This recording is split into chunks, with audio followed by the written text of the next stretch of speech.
好熟嘅，成日嚟上嚟我屋企嘅，試過同我一齊落去泳池一齊游水嘅大家。咁啊，呢一個嘅黎明斯咧，因為佢好想入娛樂圈，所以咧佢成日群埋啲人一齊玩咯。咁樣群埋一齊玩，梗係會識到黃玉郎啦。黃玉郎有一次啊，黎明斯係上嚟揾我，咁啊喺玉郎機構，哇！我唔知，我估計係佢啲食蕉啩，一聽到有呢啲人出現咧，黃玉郎啊，哇！飛快咁衝出嚟。真係飛禽大咬，幾鬼想一腳踢走我，完咗跟住拖住黎明斯就走。但係黎明斯就冇諗過，因為黎明斯唔中意呢種人嘅，佢又唔明白喎，佢以為個個靚女呢都係即係總之，因為黎明斯又的而且確同個唔同人拍拖嘅，咁佢就以為佢有機會啊，所以黃狼呢成日就係咁樣。咁啊，我所知道嘅佢兩個冇發生關係嘅，但係你可以睇到黃狼佢係即係乜嘢都啱㗎。好鬼犀利嘅。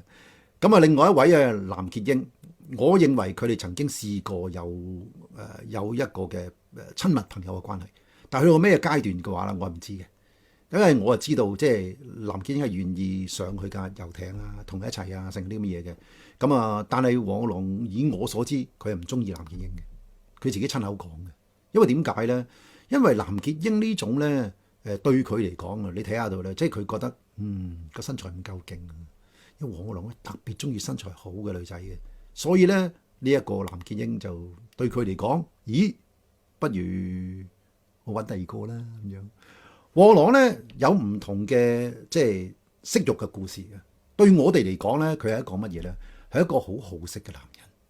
你睇下佢未停過啊！即係我哋後尾佢出獄又好，出獄前又好啦，我成日喺街撞到佢同拖住唔同嘅女仔嘅。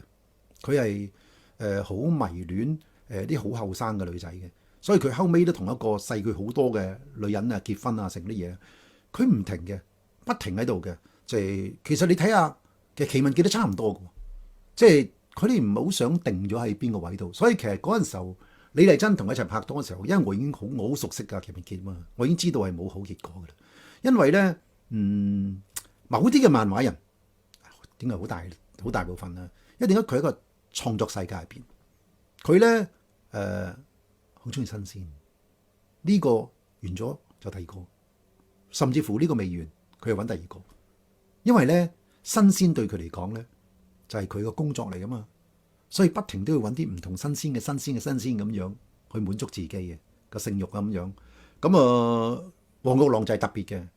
咁當然仲有更深嘅嘢，留翻有時即係有機會再講啦。